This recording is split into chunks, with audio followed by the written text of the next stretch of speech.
What is up, fanboys and fangirls? Welcome to another Reviewpoint podcast coming to you from fanboysanonymous.com. I'm your host, as always, Tony Mango, and my target to review for this edition is Creed 2, the, 15th movie in the Rocky franchise? I think it's the 8th or 9th. I don't know. Whatever it is, though, you should pretty much know the score by now if you go into Rocky movies. And you should know whether or not you would like the movie well before you get to the point of Creed 2. Yet, if you're interested in knowing what I think about it, that's what I'm going to be breaking down here in my hits and misses review, where I'm just going to basically tell you guys what I thought about it on a whim. No prep time on this one, since I've been not really prepping things and just kind of spitting in the wind. If that's a phrase, I think it is. I don't know. Maybe it's not even in the right context. I don't know. Whatever the case may be. So, here is how this is going to work. First things first, I'm going to give you a non-spoiler review. The movie's been out for a week at this point, but, I'm just getting around to watching it, and I wanted to see this. This was actually, I think, on my 6 Flicks picks for the year. So, if I was interested in this, and I still only got around to seeing it now, you still might not have seen it. Thanksgiving weekend's not the same type of, opening weekend type of scenarios it normally is, so I can understand you still might not want to know what spoilers are out there, and if that's the case, by all means, you don't need to listen to the rest of it, but I will give you a warning ahead of time, and actually the graphic on the screen, if you're watching the YouTube video, will also change for the spoiler version of this, so let's get into it. Let's talk about the non-spoiler section. Did I like the movie, and how specific can I be without giving out spoilers? Yes, I liked the movie. As I just said a minute ago, you pretty much know what you're getting when it comes to Rocky movies. If you have seen Rockies 1 through 6 and then Creed, you're not going to come into this and be like, oh, I was expecting it to be even more action or even more drama or for it to be funnier or they're pretty much copy and paste a lot of the different ways. And I will also preface my review a little bit by saying that the Rocky franchise is by no means my favorite franchise at all. I don't own any of the movies. I don't think I ever will, but it's something that I can appreciate to a certain extent. I kind of lump it in with, and this is very much a generalization, but bear with me, it's sort of a generic guy movie. I don't know many women that really like the Rocky franchise, and I know a lot of people that sounds really mean, especially for something that I'm going to be saying that I like, but I know a lot of people that love these movies a lot, but they don't exactly have the most artistic sense of film. The type of people that'll say one of their favorite movies is Rocky, and another one of their favorite movies is Fast and the Furious, and another one of their favorite movies is Under Siege. But if you were to tell them to watch something like 2001: A Space Odyssey, that they would be like, oh, this is a boring mess. Now, I'm also not of the type that says, as soon as it's foreign movie with subtitles in black and white, that it's instantly better or anything like that. I think that there's a wide variety of films that appeal to a wide variety of different markets. And, my favorite comedy of all time is Robin Hood Men in Tights. It doesn't have to be The Graduate for it to be a great comedy to me. And in that regard, too, I like James Bond films. It's one of my favorite franchises. And I love the Marvel films. And I will also watch a movie like 3 Billboards last year. I wanted that to win Best Picture. It's just whatever the case may be. And your mileage may vary on certain movies, of course, too. So factor that in. But when it comes to the Rocky movies, I kind of look at them as if they fulfill what the typical guy who isn't looking at this as an Oscar bait type of film to go for, what they're looking for, if it fulfills that, it already succeeds at what its job is and what its fundamental purpose in being is. And also, if I can get some kind of enjoyment out of that too, then, that's all the more reason to like it. And these movies are something that I've always equated as the franchise is better than each individual film. By that, I mean, if you were to put on Rocky 3 or Rocky 4 or the first Rocky even, and Rocky 2, whatever the case may be, every single one of those movies, including Creed, each of those movies as a standalone movie is not as good as what the overarching series is. If you told me the story of Rocky 1 through Creed 2, and if this is the end of the movie franchise, which I doubt it is, that in itself, if that is one movie, and you cut down on the stuff that you don't need, you trim the fat, you kind of streamline the whole process, then it's a very, very good series. But I don't want to pop in Rocky 5 and just watch it. Creed 2 is more of a film that I would sit back and watch again, similar to what Creed was. Creed I liked quite a bit, and that's one of the reasons why I went to see this movie, was because on the strength of Creed, I figured, you know what, they're going to maybe match, maybe surpass, or maybe just fall a little bit short. That's kind of what they did. They weren't maybe as 100% as good as the other one, as Creed, in some regards, and then in some other places, they actually were better, I think. In the grand scheme of things, I liked it. It is a hit, so, there you go. That's kind of cut to the chase. But I will give you reasons why, and some of the things that I don't like about the movie a whole lot when we get into the spoiler section. So there is your warning. Cut it off right now. If you do not want to know what the spoilers are, bookmark this and go watch the movie and then come back. But right now, it's time to get into the spoiler section. We're going to dive a little bit deeper into what Creed 2 actually is. So let's talk hits. One of the things that I liked a lot about this was, and this kind of piggybacks off of what I was just saying as well, that it continues the story in what I would feel like is the next logical thing. At the end of Creed, we had a scenario where he wasn't, on top of the world, but he was clearly working his way up. And Donnie, he was poised for being a world champion. I like how they went straight to that in this one. They just went, okay, well, that he's going to become the champion at some point. Let's just go there, and then let's kind of tell the story of Rocky 3 a little bit. They sort of merged Rocky 2, Rocky 3, Rocky 4 all together in a little bit.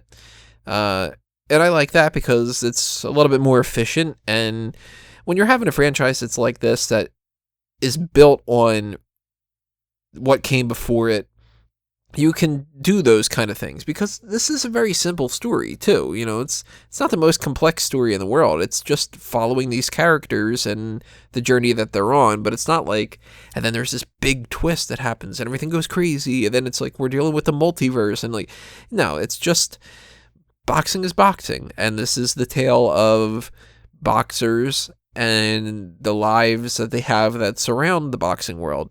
So, the next logical step was he wins the title, and then what happens after that? Well, if you are Victor Drago, Ivan Drago has been training you your entire life to get this vengeance and, undo the damage that was done. Of course, that's when you're going to take the initiative to jump into the whole thing. So I liked that became the story where it was like, it's Drago challenging him because this is when he can just take him off his pedestal and prove that, they can undo the damage of what was done in the past. And that was also a good little story for Drago too. Ivan Drago, I mean. He was motivated by undoing his failures, not that it was something like, he suddenly is this like serial killer that wants to kill Apollo Creed's kid or something like that. That would have been a little bit ridiculous. And if they would have had some kind of a scene where Ivan Drago started boxing Rocky just to kind of put him into the hospital or something like that, I would have thought that it was ridiculous. Instead, they told a very simple story of a father and a son trying to undo, I keep using the word undo, but that's the best way to do this.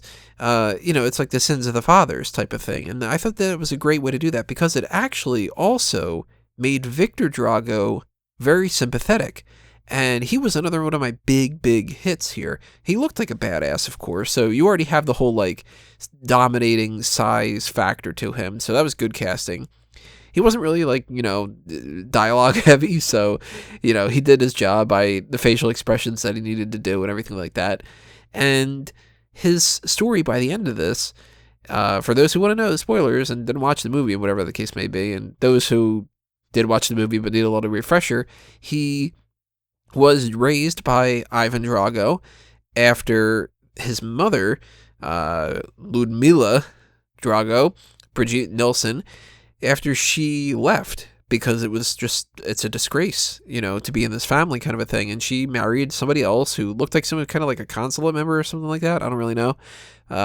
Which, by the way, real quick, that was a hit, having her come in and make her, a real bitch. Like, that was good. But Dolph Lundgren, he still looks like a badass, and he pulled off being villainous, but at the same time, at the end, I was like, man, I hope that they end this with him throwing in the towel, because that would be a great way to end this a little bit differently. It's not that Adonis knocks out Victor Drago and it's like, yeah, fuck yeah, my family is better than you. No, it's this story of this other father and son where Ivan lets go of the past and he tells Victor basically, that's good enough, I'm proud of you, in so many regards, and he values his son more than he does losing him over doing this whole fight all over again. I liked that a lot. That was a really nice touch. So that was a big hit for me.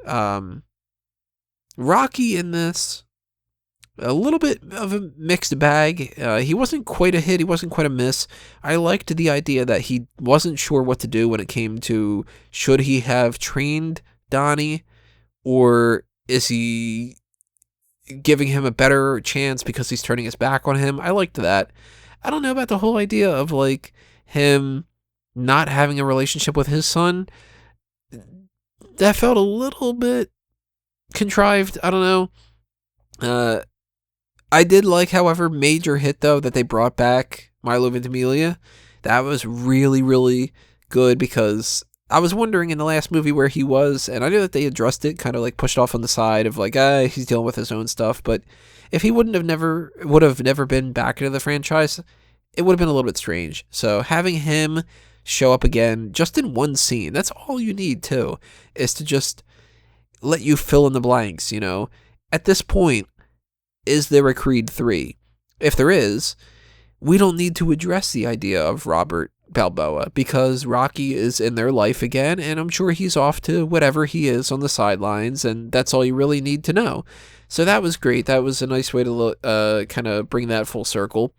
I liked that Felicia Rashad had a little bit more to do this time around. She, of course, is never going to be the main character, so as a supporting character, she did exactly what she needed to do.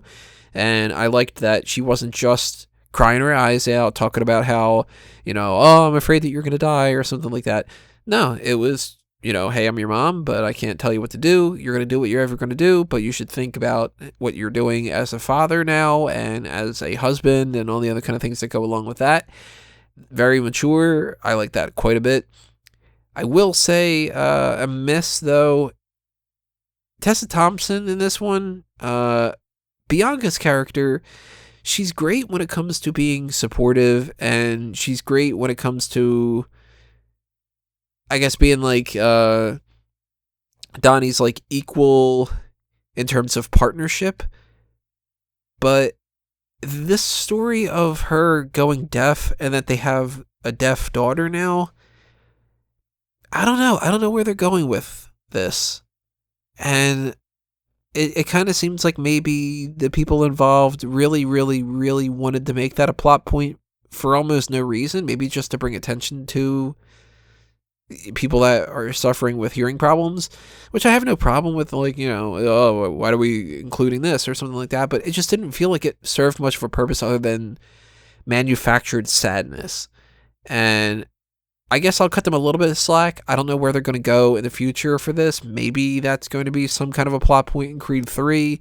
Maybe, I don't know, 20 years from now, we're going to get some kind of a thing where it's like Michael B. Jordan is training his daughter and she's fighting with a women's boxing league, or I don't know. Like, I don't know where they're going to go with this, but I really kind of thought that the whole deaf thing, it was just a little bit like cheap, I guess you could say. What else can I throw out here? Honestly, I don't really know. The music was pretty good. I at the very least, I'm gonna be downloading one of the songs, which I don't know who actually did it. I don't know if Tessa Thompson can sing or not, but the one song that she was singing on the way for the last fight, I liked that quite a bit. And it's always cool when you hear da da da da da da. There is no real Eye of the Tiger though, so the montage thing was just kind of it's fine. Nothing really too great. Not quite a miss. Not quite a full-on hit.